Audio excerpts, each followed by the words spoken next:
संजीत धड़कन बाबा साहब के जयंती पे एक बहुत ही सुंदर भीमवादी गीत लेकर आइल बानी। हमके आशा ना पूरा विश्वास बा रउआ लोगन के जरूर पसंद आई। हे नगरिया मोरी चमके,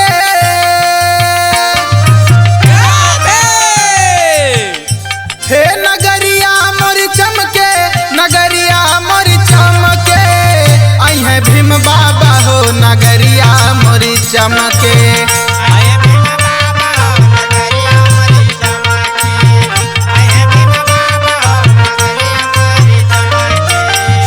हे नगरिया मोरी चमके, नगरिया मोरी चमके, आई है भीम बाबा हो नगरिया मोरी चमके।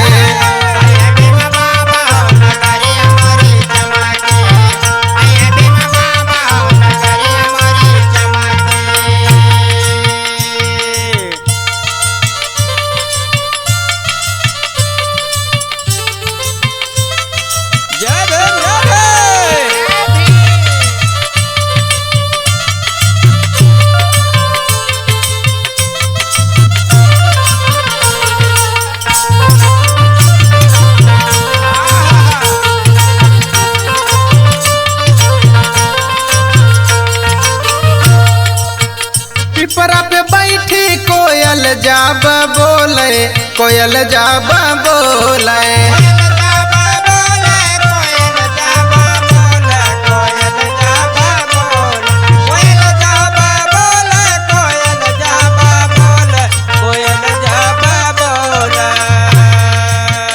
आवत हुई है बाबा मोरे मन मोरा डोले हो, मन मोरा डोले,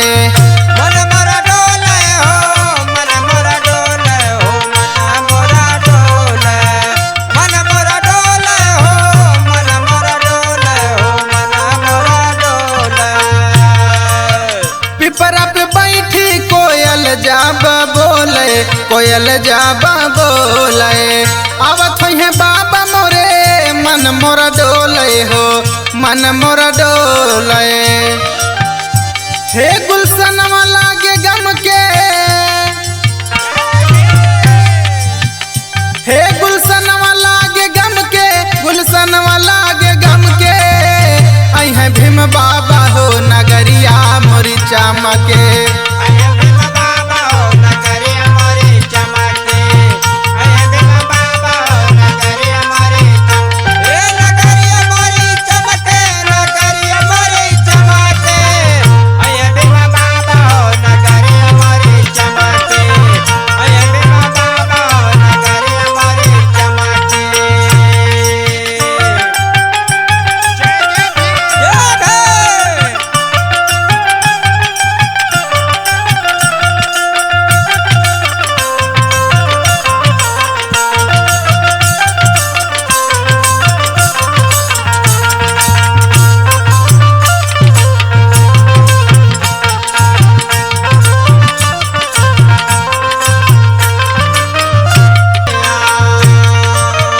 धनजीत धड़कन गावे बाबा के भजनिया हो, बाबा के भजनिया, आज बरा चल बाटे भीम के कहानिया हो, भीम के कहानिया,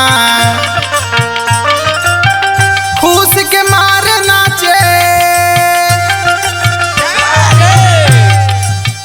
खुशिया में नाच देखा बहुजान जम के, आई है भीम बाबा हो नगरिया मोरी चमके।